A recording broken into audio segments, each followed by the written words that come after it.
बताया तुम्हें, क्या साइज बताया, जेड इफेक्टिव बताया, फिर हाइब्रिडेशन बताया, ऑक्सीडेशन स्टेट बताया, और एक टाइप ऑफ सब्स्टिट्यूएंट अटैच। इसके बेसिस पे हमने फैक्टर्स डिसाइड किए थे। फिर मेजरमेंट कैसे करते हैं इलेक्ट्रॉन नेगेटिविटी का, मेजरमेंट कैसे करते हैं वो, उसके लिए हमने पढ़ा, जैसे पॉलिंग स्केल, मुलिगन स्केल पढ़ा पहले, I plus E A by to.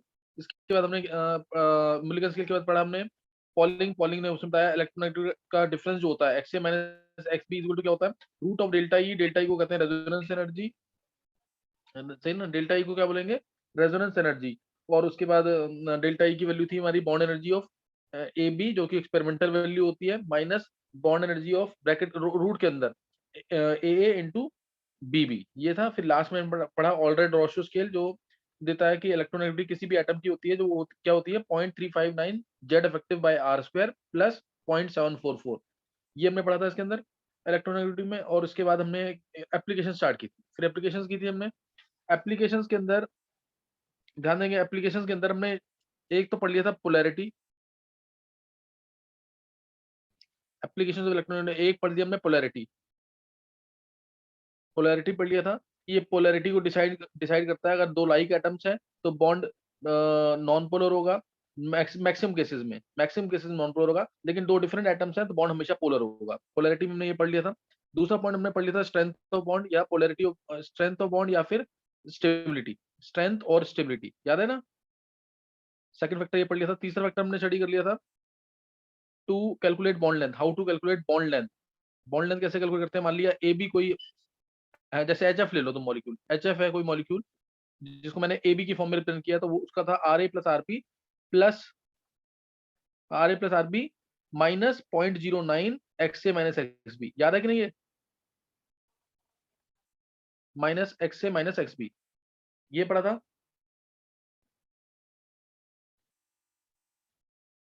ये पढ़ लिया था, याद है कि नहीं ये थर्ड एप्लीकेशन जो थी वेदांत। यस सर, ये हो गया था। हाँ, यहाँ तक हो गया था ना। अब जो मैंने जैसे तुम्हें अभी बोल के दिखाया है, अगर तुम ऐसे थ्योरी सारी बोलोगे चैप्टर की, वेदांत मैंने शुरू से बोला हुआ ना, एटमोस्फेयर में भी बोला था कि ऐसे ही बोलना मन में पूरा, तो जाके यस चैप्टर ढंग सर। से थॉर होंगे। नहीं तो फिर तुम लोग ज्यादा से ज्यादा एक महीने तक, एक महीने के अंदर भूल जाओगे सब। तो जो याद करने वाला पोर्शन है, एटलीस्ट उसको ऐसे बोलते रहो मन में, और जब तक चैप्टर नहीं खत्म होता तब तक बोलना है इसको मन में ऐसे। तो तुम ढंग से कर रहे हो चैप्टर से, अभी भी आगे आने वाले चैप्टर से उनको ऐसे ही करो, तब जाके याद रहेगा। और तुम्हें ज्यादा से ज्यादा तुम्हें 45 लास्ट में जाके 45 मिनट लगेंगे पूरे चैप्टर बोलने में।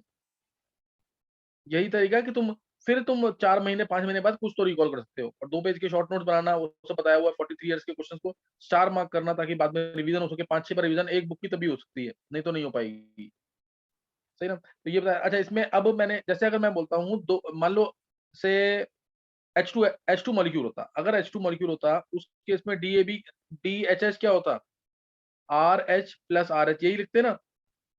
तो इसमें जो है AB अगर मॉलिक्यूल है जैसे HF, तो इसमें बॉन्ड लेंथ जो है वो कम क्यों हुई है, ये कम क्यों हुई है, हल्की सी इलेक्ट्रोनेगेटिव डिफरेंस क्यों आया, ये एक्सप्लेन कर सकता कोई, क्यों आया, क्यों कम होगा। देखो, जब दो अलग अलग एटम्स हैं तो नेचुरल सी बात है, एक पे पॉजिटिव चार्ज आएगा, दूसरे पे क्या आएगा, नेगेटिव चार्ज।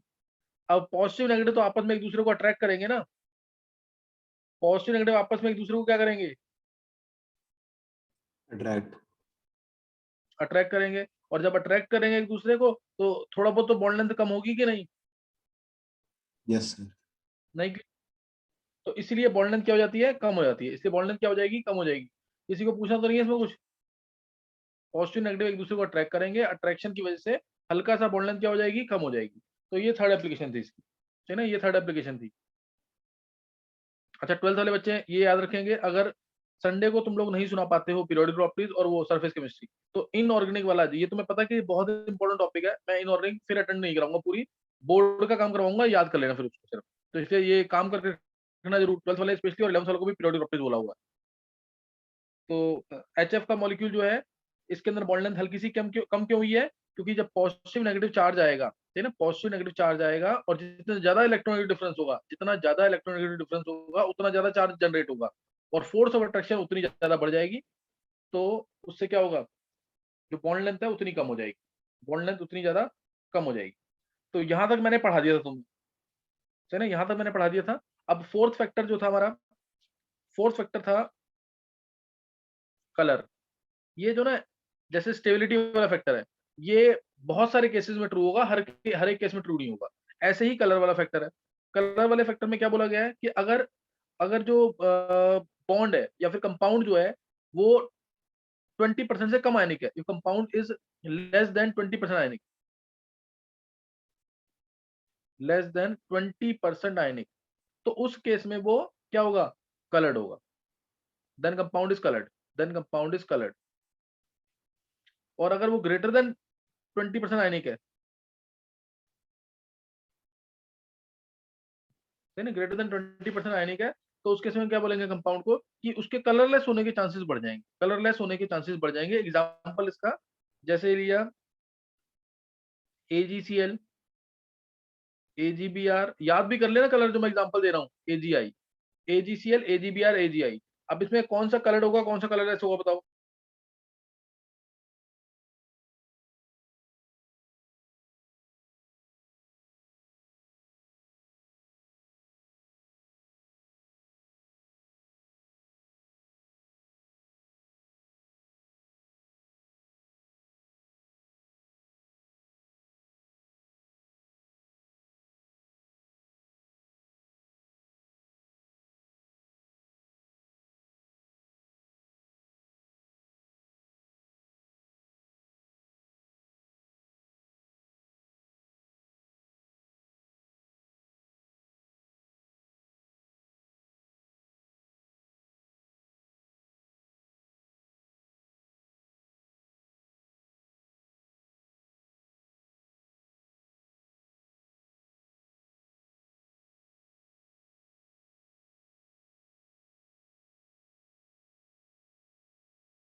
बोलो कौन सा कलर होगा, कौन सा कलरलेस होगा इसमें, AgCl, AgBr, AgI में।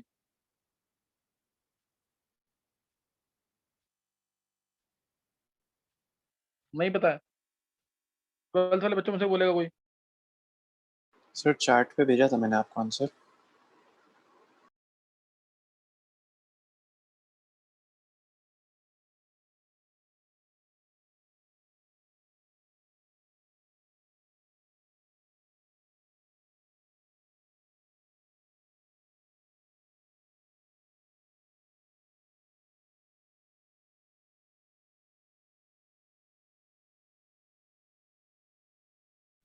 चलो देखो, हाँ सही है। देखो AgCl व्हाइट कलर का होता है, सही ना, AgCl क्या है, व्हाइट कलर का है। हाँ, AgCl व्हाइट कलर यानी कलरलेस, हाँ सही है छवि।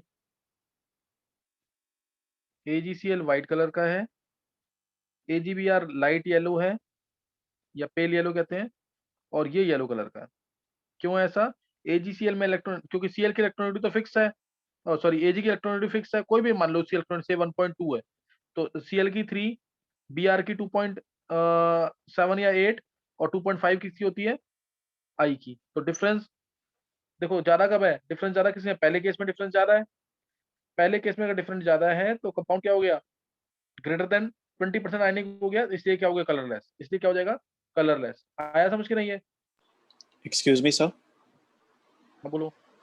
सर मैंने बीच वाले का जैसे AgBr है, मैंने उसका लिखा था आंसर कैन बी कलर्ड और कलरलेस, तो क्या सही नहीं होगा नहीं, गलत?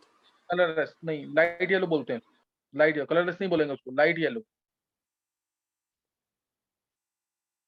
सही ना, लाइट येलो बोलेंगे इसको।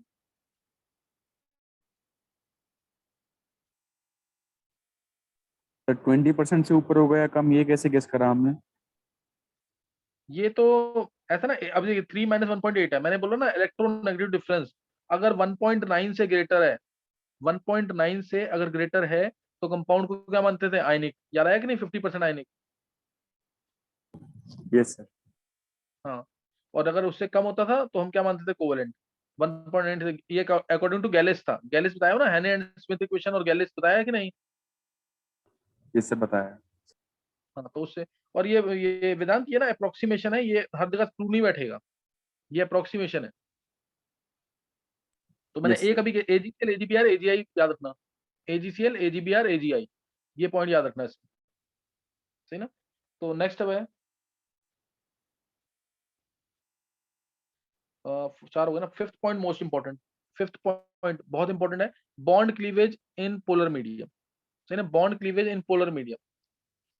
और ऐसे ना PbCl2 व्हाइट होता है, PbCl2 क्या है, व्हाइट है, PbBr2 भी व्हाइट ही होता है लगभग, या और PbI2 येलो होता है, PbI2 क्या होता है, येलो, है ना, PbI2 क्या है, येलो।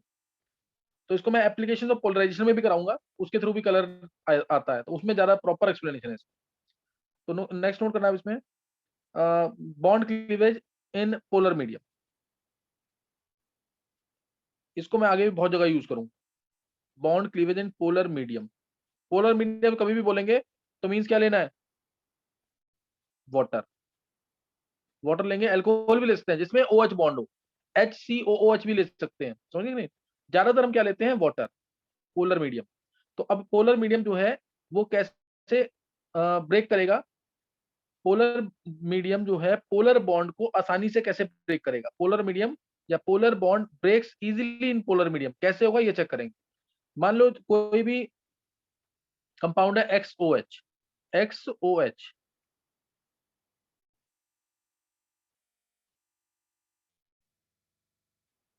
सही ना।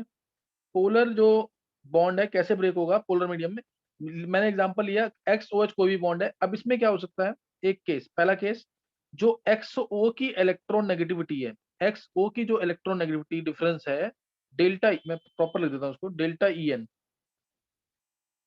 Delta EN of XO bond can be greater than delta EN of OH bond, सही ना। तो कौन सा बॉन्ड टूटेगा, डेल्टा EN, जिसका इलेक्ट्रॉनिक डिफरेंस बॉन्ड ज्यादा, जिसका इलेक्ट्रोनेगेटिव डिफरेंस ज्यादा, वो बॉन्ड टूट जाएगा। तो इसलिए इस कंपाउंड में XO बॉन्ड टूट जाएगा, XO बॉन्ड टूट जाएगा, और ये क्या हो जाएगा, बेसिक। जब XO बॉन्ड टूटेगा तो O चांस देगा ना, जो O चांस देता पानी में वो क्या होता है, बेसिक। समझ गए कि नहीं, ये बात समझ आ गई कि नहीं।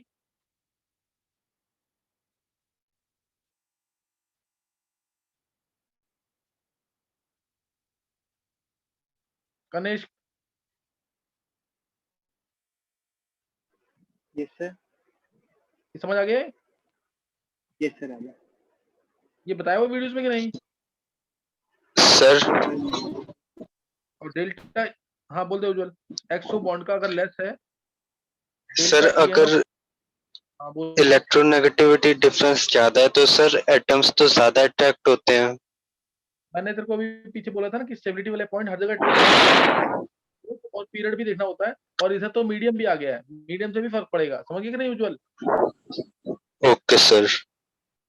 मैंने बोला था ना स्टेबिलिटी और कलर वाला पॉइंट, वो पूरे करेक्ट नहीं है। हाँ, कई बार होता है कि पीरियड में जा रहे हैं तो हम, क्योंकि उसमें ग्रुप बॉन्ड लेंथ का ज्यादा वेरिएशन नहीं होता, तो उससे डिसाइड कर सकते हैं। तो अब यहाँ ध्यान देंगे, अब ये कैसे टूटता है बॉन्ड, ये चेक करेंगे। अब इस केस में एसिडिक सोल्यूशन होगी, इस केस में कौन सी सोल्यूशन होगी, एसिडिक सोल्यूशन। क्यों, क्योंकि OH का इलेक्ट्रोनेगेटिव डिफरेंस ज्यादा है। अब इसका इलेक्ट्रोनेगेटिव डिफरेंस ज्यादा है OH बॉन्ड का, तो ये बॉन्ड टूट जाएगा। और जब H+ देगा ये, जब ये टूटेगा तो क्या देगा, XO नेगेटिव प्लस H+, तो सोल्यूशन क्या होगी, एसिडिक। H+ आयन दे रहा है तो एसिडिक। और अगर XO का इलेक्ट्रोनेगेटिव डिफरेंस ज्यादा है तो ये बॉन्ड टूट जाएगा, तो क्या दे देगा, X+ प्लस OH नेगेटिव, और OH आयन दे रहा है तो इसलिए बेसिक सोल्यूशन। ये लाइन सबको क्लियर है ना। अब मैं इसका एग्जांपल ले रहा हूँ, ध्यान देना। सबसे बेस्ट एग्जांपल है इसका जैसे लिया मैंने NaOH, NaOH के अंदर NaO बॉन्ड का इलेक्ट्रोनेगेटिव डिफरेंस ज्यादा है कि OH बॉन्ड का NaOH के अंदर?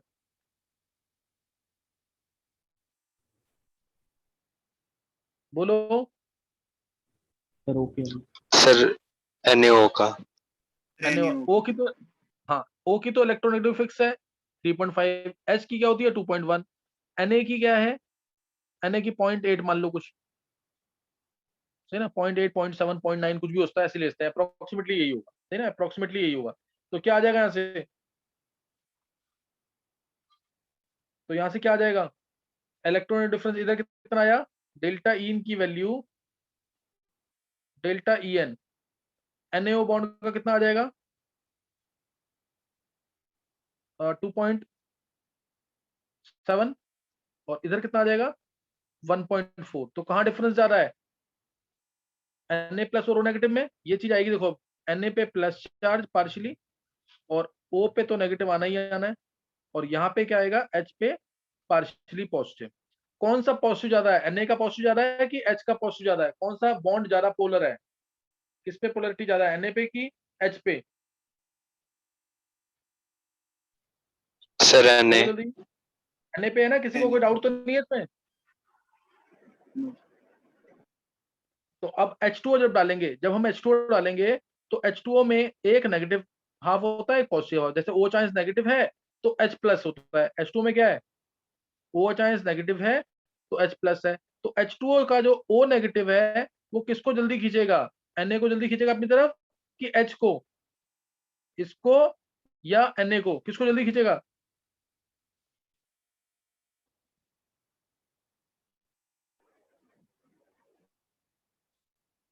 नहीं है क्वेश्चन क्लियर?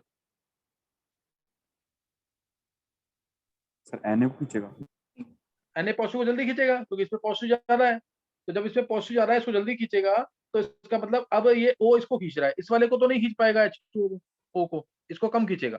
तो जब इसको ज्यादा खींचेगा तो ये वाला बॉन्ड वीक हो जाएगा कि नहीं, अब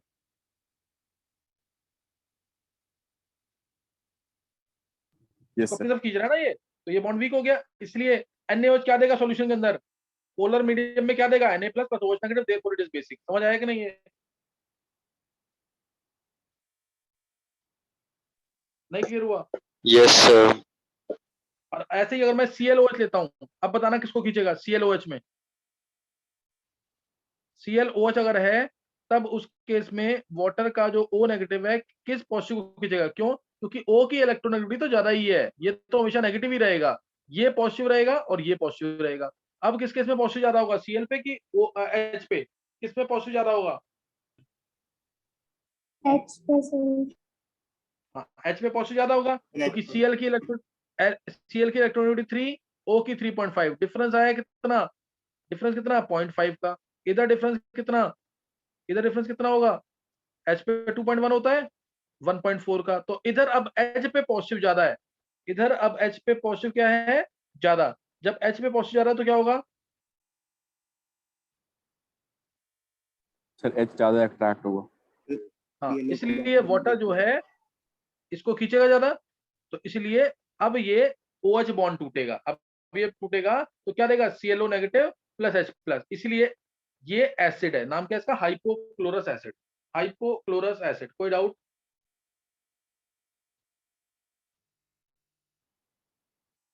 समझ गया कि नहीं है?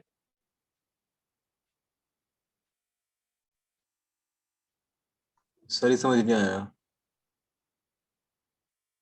समझ नहीं आया? सर Cl पे पॉजिटिव कैसे हुआ? क्योंकि इसके साथ जो एटम अटैच है वो ज्यादा नेगेटिव है, ऑक्सीजन ज्यादा इलेक्ट्रोनेगेटिव है ना। जैसे अगर मैं ClF दे दूं तो तू क्या Cl को नेगेटिव बोलेगा इधर भी, नहीं सर। Cl नेगेटिव, Cl क्या होगा पॉजिटिव होगा ना, यस सर। Cl के साथ O का बॉन्ड आया तो क्या होगा पॉजिटिव की नेगेटिव, अब ओके सर।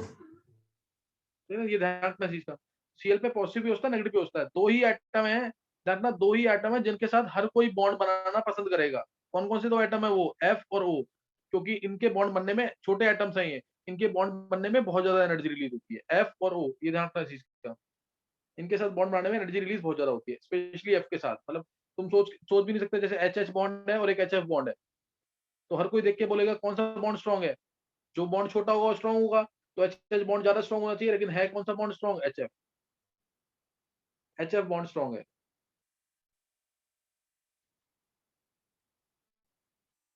लेकिन हाँ एफ का बॉन्ड आ जाएगा ना, अगर एफ का ये बॉन्ड बहुत वीक होता है, तो दोनों एफ नहीं होने चाहिए, दोनों ओ नहीं होने चाहिए, तब बॉन्ड वीक होगा। वेदांत बता क्या रीजन होगा इसका, तब बॉन्ड इसका मतलब वीक है, अच्छा खासा वीक बॉन्ड है। वेदांत क्या रीजन होगा इसका? सर नॉन पोलर हो जाती है। नहीं नहीं, ऐसे तो बहुत सारे हैं, एच बॉन्ड भी तो नॉन पोलर है। एफ बॉन्ड ओ ओ, और तेरे को मैंने थोड़े दिन पहले ही बताया वेदांत, एफ बॉन्ड ओ बॉन्ड या एन बॉन्ड, कुछ याद आया? अभी तूने ऑब्जेक्टिव में डाउट पूछा था मेरे अच्छा से, सर, वो ये वीक। एंटी बॉन्डिंग में चले जाते हैं इसलिए। नहीं नहीं नहीं, वेदांत सोच एक बार, तूने अभी क्वेश्चन पूछा था एस बॉन्ड क्यों वीक हो गया, कैटिनेशन से रिलेटेड, कौन सा स्ट्रॉन्ग था कौन सा वीक था, मैंने एक्सप्लेन किया था तेरे को। F bond O single bond O and single bond N, इसीलिए कहता हूं प्रैक्टिस की जरूरत बहुत ज्यादा है। कोई भी बच्चा जो आंसर करे इसका, एफ बॉन्ड क्यों वीक होता है, सीएल बॉन्ड स्ट्रॉन्ग है, जबकि एफ का साइज तो छोटा है। ये 3 केसेस बहुत इंपॉर्टेंट। एफ का बॉन्ड वीक क्यों है, सीएल बॉन्ड स्ट्रॉन्ग होता है एफ से। Sir electronic sir repulsion bond repulsion हो होती है। जाती है। और एन बॉन्ड एसईपीपी बॉन्ड, इसमें इन दोनों में सीएल बॉन्ड स्ट्रॉन्ग है, ओ और एसएस में एसएस बॉन्ड स्ट्रॉन्ग है, एनएन और पीपी में पीपी बॉन्ड स्ट्रॉन्ग है। हाँ अब बताओ आंसर कौन बताएगा? सर रिपल्शन हो जाती है, ये इलेक्ट्रॉनिक रिपल्शन। कौन से इलेक्ट्रॉन की रिपल्शन?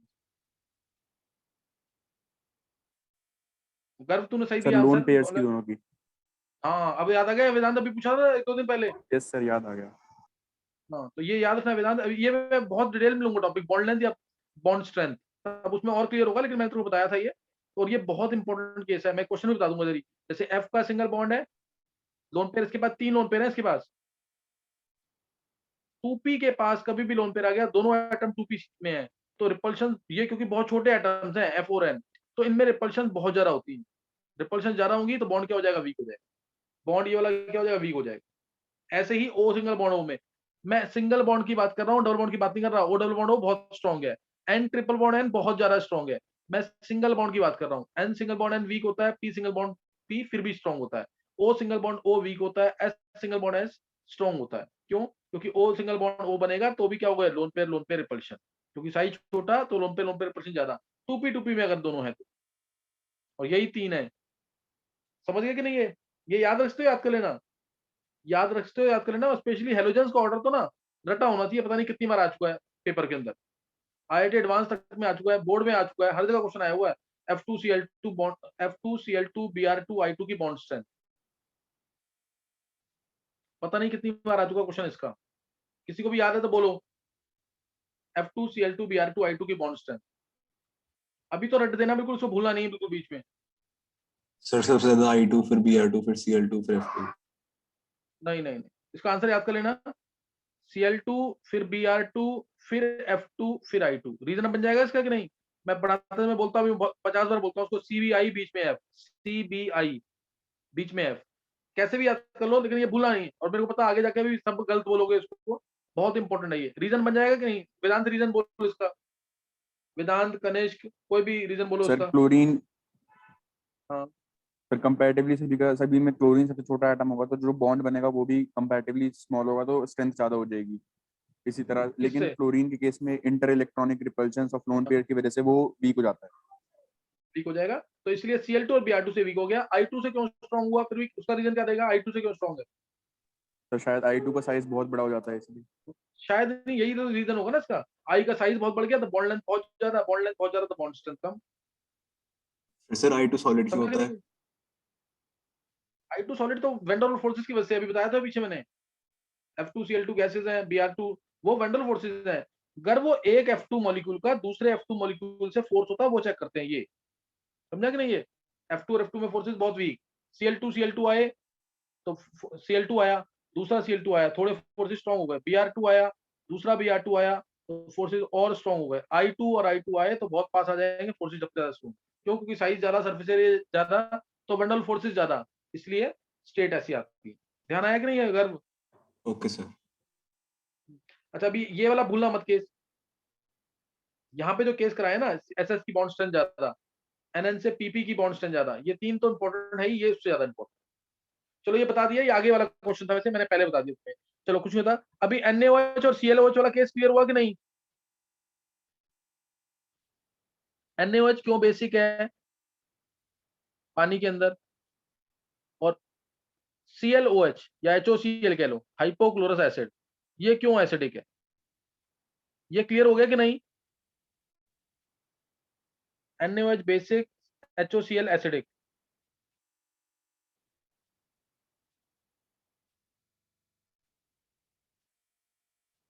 कनिष्क, अर्णव, अर्णव है क्लास में कि नहीं आज? ये क्लियर।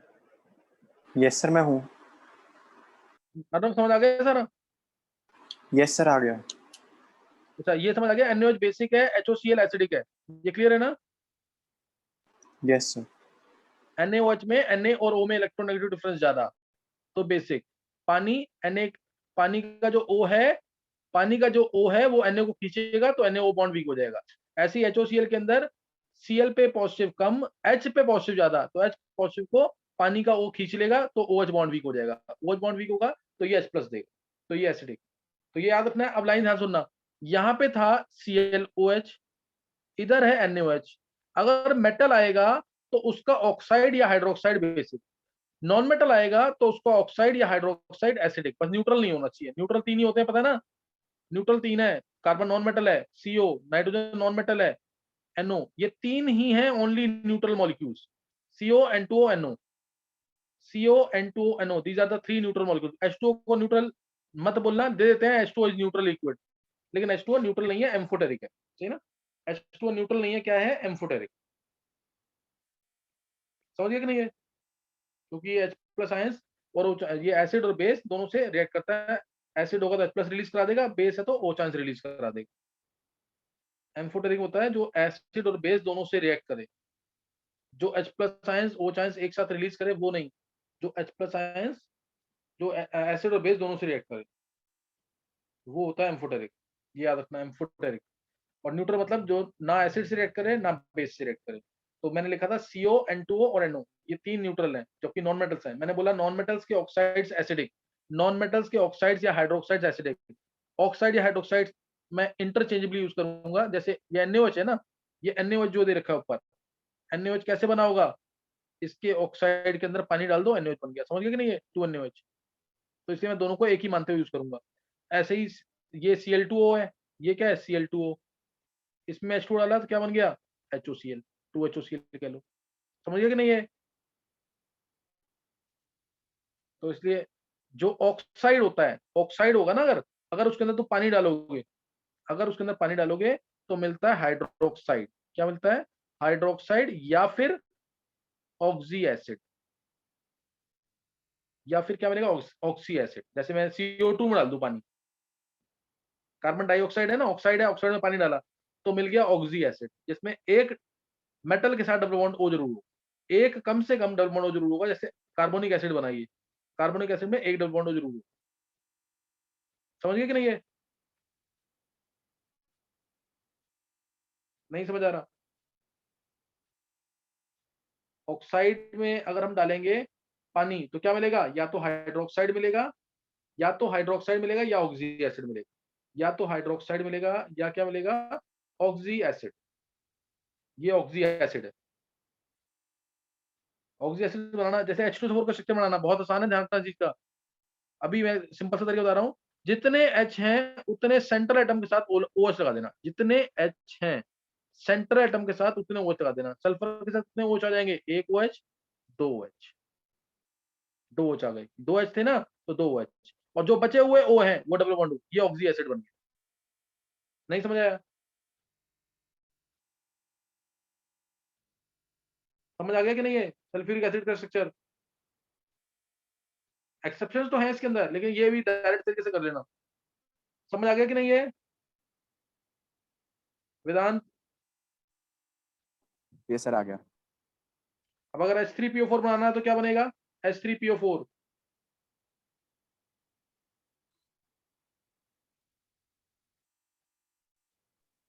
सर H2PO3 को पानी देंगे।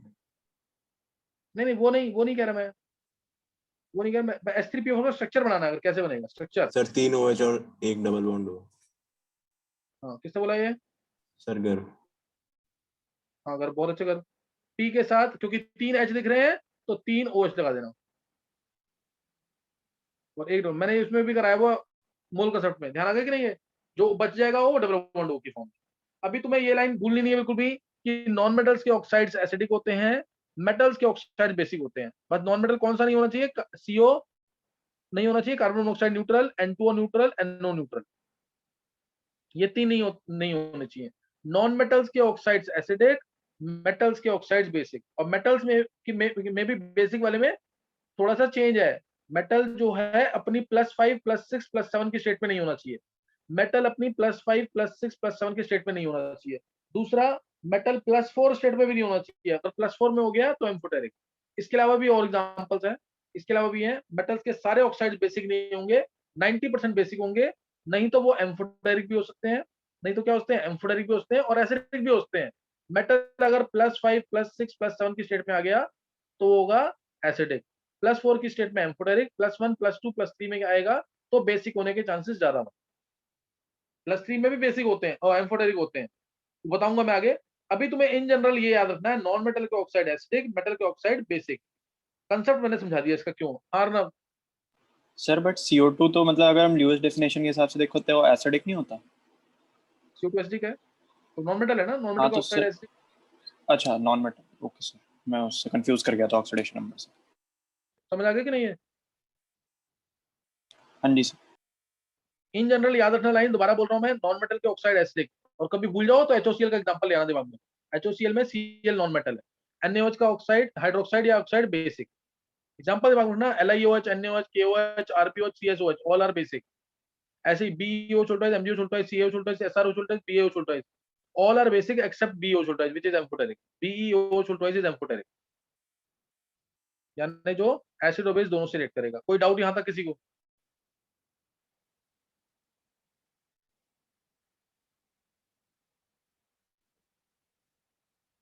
चलो यहां तक समझ आ गया, मैं मान रहा हूं। तो पोलर बॉन्ड आसानी से टूटेगा पोलर मीडियम के अंदर, ये एप्लीकेशन समझ आ गई?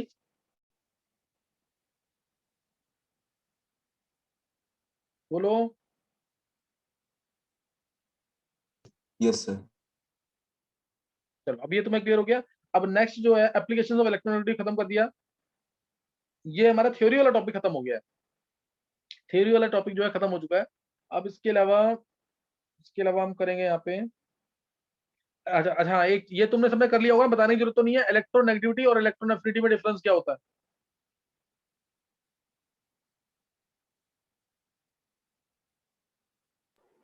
सबने कर लिया है कि नहीं? ये पहला डिफरेंस ये स्कूल में जरूर आएगा, ध्यान रखना इसका, इलेक्ट्रोनेगेटिविटी और इलेक्ट्रोनेफिनिटी में डिफरेंस। इलेक्ट्रोनेगेटिविटी क्या है? पहले डेफिनेशन लिख दोगे, tendency to attract shared pair of electron towards itself. Electron affinity में energy release when an extra electron is added to the neutral gaseous atom. सही ना? इलेक्ट्रोनेगेटिविटी, इलेक्ट्रोनेफिनिटी ये बता दिया। फिर इलेक्ट्रोनेगेटिविटी जो है एक बॉन्डेड एटम की प्रॉपर्टी है, HF की प्रॉपर्टी। HF के इलेक्ट्रॉन्स F खींचेगा अपनी तरफ, ये बॉन्डेड एटम की प्रॉपर्टी है। लेकिन इलेक्ट्रॉन एफिनिटी जो है अकेले एटम की प्रॉपर्टी है। F क्या है? ये अपनी तरफ इलेक्ट्रॉन खींचेगा, बाहर के इलेक्ट्रॉन को, बाहर के एक्स्ट्रा इलेक्ट्रॉन को अपनी तरफ खींचेगा, तो ये अकेले एटम की प्रॉपर्टी है। इलेक्ट्रोनेगेटिविटी क्या है? इलेक्ट्रोनेगेटिविटी क्या है? एक नंबर है जस्ट, जैसे फ्लोरीन के लिए नंबर दिया गया 4, इसकी इलेक्ट्रोनेगेटिविटी सबसे ज्यादा, ऑक्सीजन के लिए 3.5, नाइट्रोजन के लिए 3। तो ये 3 एटम है जिनकी इलेक्ट्रोनेगेटिविटी सबसे ज्यादा मानी गई है। हालांकि ये मैं बता रहा हूँ प्रैक्टिकली, जो हम थ्योरेटिकली देखेंगे तो Cl की ज्यादा होती है, किससे? नाइट्रोजन से। तो ध्यान रखना चीज का। तो इलेक्ट्रोनेगेटिविटी बॉन्डेड एटम की प्रॉपर्टी है, एक नंबर है जस्ट।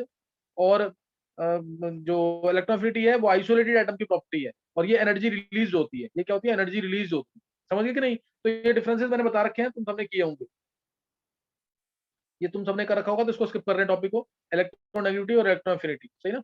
इसको स्किप कर रहे हैं। तो यहां तक किसी को कोई डाउट तो नहीं है?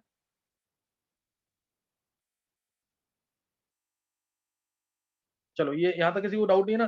तो नेक्स्ट अब स्टार्ट कर, इलेक्ट्रोनेगेटिविटी टॉपिक हमारा खत्म हो चुका है। नेक्स्ट अब स्टार्ट करेंगे हम जो नेचर ऑफ ऑक्साइड्स कह लो, नेचर ऑफ ऑक्साइड्स जो मैंने बता दिया, तो हिंट दे दिया उसका, उसी को हम डिटेल में थोड़ा स्टडी करेंगे, ध्यान देंगे। रीजॉइन करना है।